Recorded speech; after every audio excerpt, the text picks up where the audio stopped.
This is our overall electropneumatic circuit diagram for quiz number 1, condition 2, which is A plus B plus C plus D plus E plus F plus G plus H plus I plus J plus J minus A minus H minus G minus F minus E minus D minus C minus B minus A minus, with a total of 10 cylinders, 10 5-2 directional valve, and 1 3-2 way valve that retracts all valves at once, and an air service unit.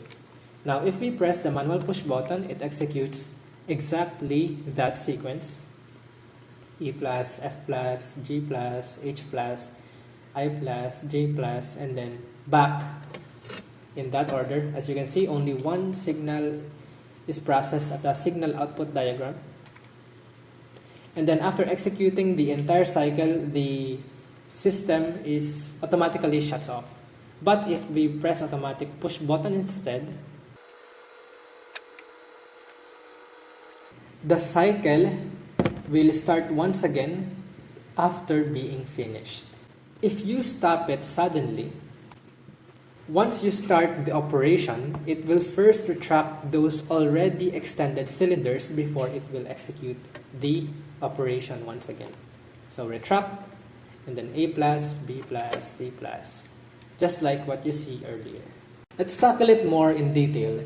This is our pneumatic components. So we have 10 cylinders, A, B, C, D, E, F, G, I, and J.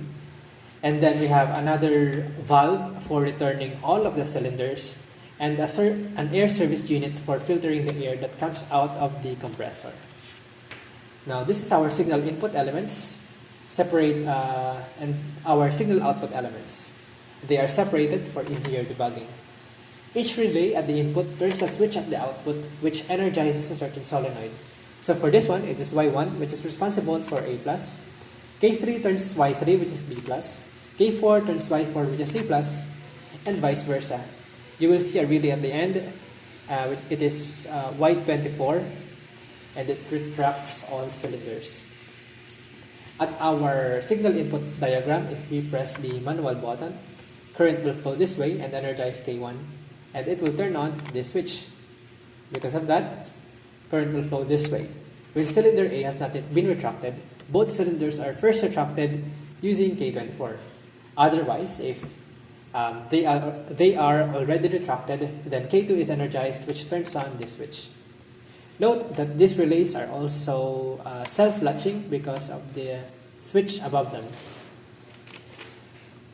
Then current will flow this way, and after cylinder A reaches full extension, K3 is energized. This turns on the switch, and then current will flow this way, and then the same pattern repeats. The energized relay allows the next relay to be energized once its function has been executed. This pattern continues until K21, and when K21 is finally energized, it turns on this switch and energizes K23. And K23 removes power from K1, and when K1 has no power, the entire system shuts down.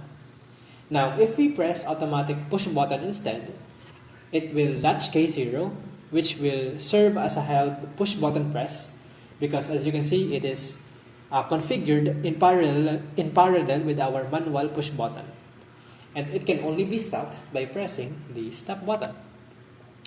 Now this is our step displacement diagram of the sequence. This refers to the cylinders we used. This is cylinder A, B, C, D, E, F, G, H, I, and J. The position of the red line for each cylinder indicates the status of each cylinder at that point. So as you can see here, if the line is at 0, then it means that the cylinder is retracted. Otherwise, if it is at 1, then it is extended. Simple.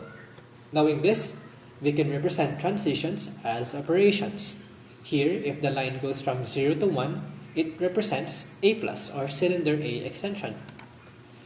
Similarly, this is B plus, C plus, and then vice versa. By looking at the order of the transitions, we can determine the sequence of the program.